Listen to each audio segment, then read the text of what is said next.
Ngayong araw ay uuwi muna tayo ng Quezon at ang ating Junakis ay naglalambing. Umuwi raw muna.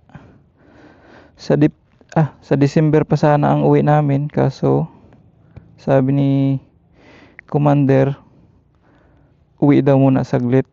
Baka naman magtampo yung bata. So, alis tayo dito sa Cavite ng alas 8 ng umaga. So tingnan natin kung anong oras tayo makakarating doon. At ang baon lang natin is isang camera Insta360. Alright. Tapos isang battery. Sana umabot. Papaabutin natin to. Ang gagawin natin is clip lang yung gagawin natin video, kung saan lang yung mga bayan-bayan kumbaga. Alright. So samahan nyo ako sa aking magiging biyahe papuntang Quezon. Alright. Nakalimutan kong sabihin guys, ang ruta nga pala nating dadaanan is ang dadaanan nga pala natin is sa Amadeo, Tagaytay, baba tayo ng Sungay Road na kung tawagin, tapos yung Talisay. Time check, nandito na tayo sa Manggahan, alas 8:25. Pag kumanan ka dito papuntang Naik, Cavite, tapos pag kumaliwa ka naman papuntang Dasma. Ito, pag dumiretso ka papuntang Tagaytay. Alright, parang Google Map lang.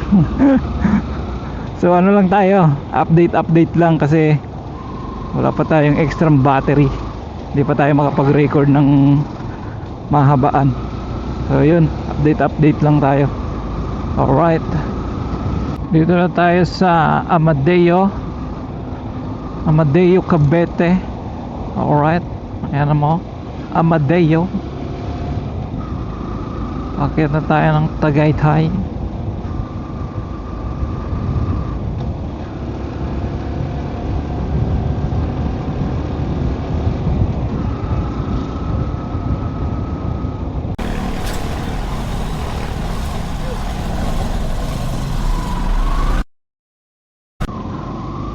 Kabungguan pa, hindi nagkaintindihan.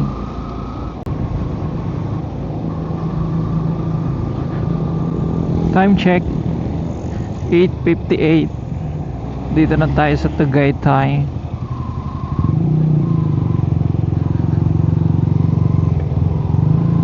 Alright, Tagaytay na. So doon naman tayo sa Talisay. Lulusong tayo ng Talisay.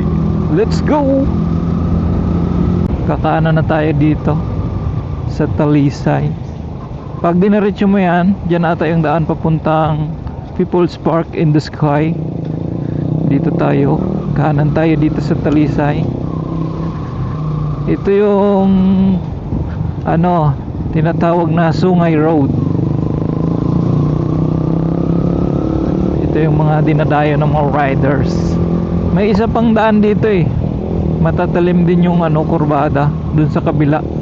Hindi ko alam kung anong pangalan ng lugar na yun, pero dito rin sa may pagbaba ng Batangas, matatalim ang lusong dito. Kaya ito siguro na Sungay Road.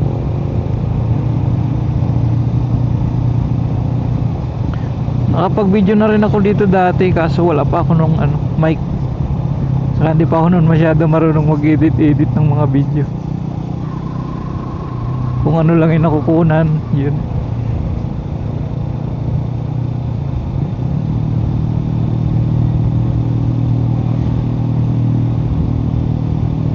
So i-straighten natin ang i-straighten natin ang record.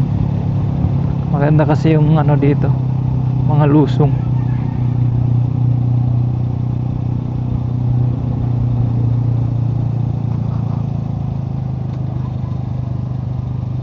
Kita mo yan. Pagka kamuti ka dyan, diretso ka talaga sa baba.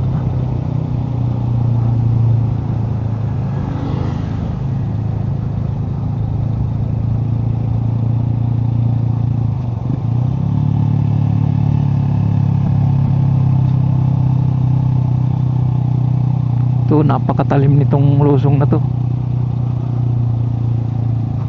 Kaya mga tricycle dito bukyo, malalakas sa awan yung mga bukyo eh.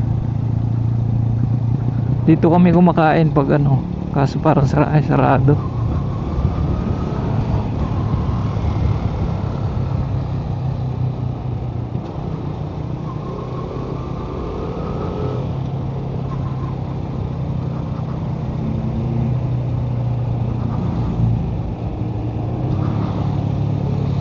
Pag inaahon ko dito yung motor ko, naiyak-iyak hirap na siya. Nagpalit kasi ako ng sprocket, ginawa kong 42 kasi pag yung stock nya 45 ano sa pantayan nagbabibrate masyado, kaya nag 42 ako.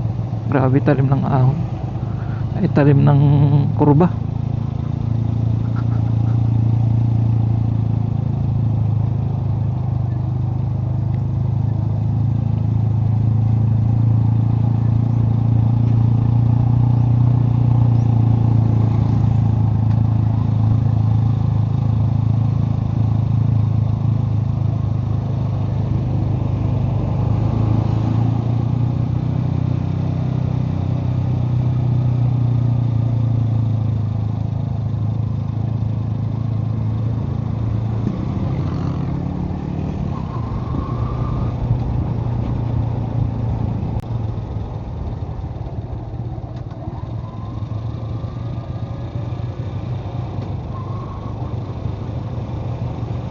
Welcome Talisay.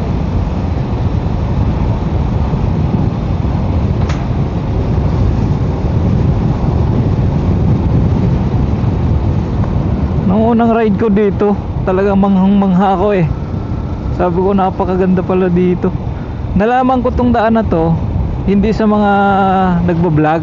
Nalaman ko nung sa ano ako nung nag-pandemic, sa delivery rider ako nun sa Tok-Tok.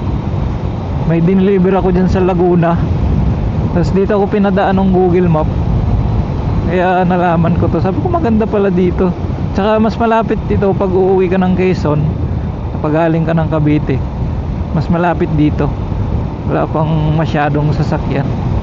Matatraffic ka na lang nito pag baba mo ng ano, Laguna.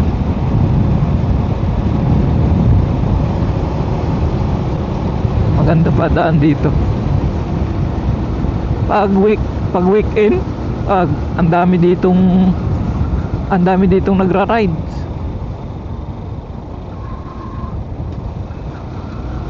Kaliwa tayo dito.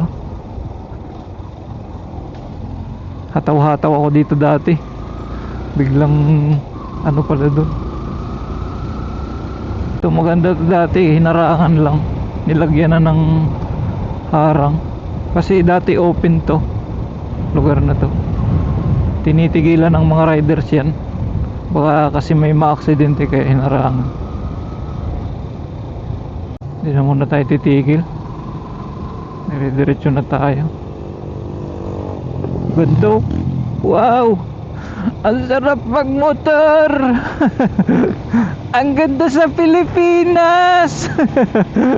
Alala ko yung ano yung Marbs TV eh. Ang sarap magmotor. Problema mga boss, bumigay yung speedometer natin. Okay pa to kanina eh. Di bali dun sa ano ko na lang ito papapalitan pagkarating ko sa bahay. Time check, dito na tayo sa Alaminos, Laguna. Time check natin 9:56. At dito na tayo dadaan sa Alaminos Bypass Road. Alright, medyo malayo to pero okay lang, wala naman masyadong sasakyan. Minsan kasi sobrang traffic dyan sa ano, bayan ng Alaminos, kaya dito na lang tayo sa Bypass Road. Maligayang pagdating sa laliwigan ng Quezon Province. Picture muna tayo syempre, remembrance. Re-record ba?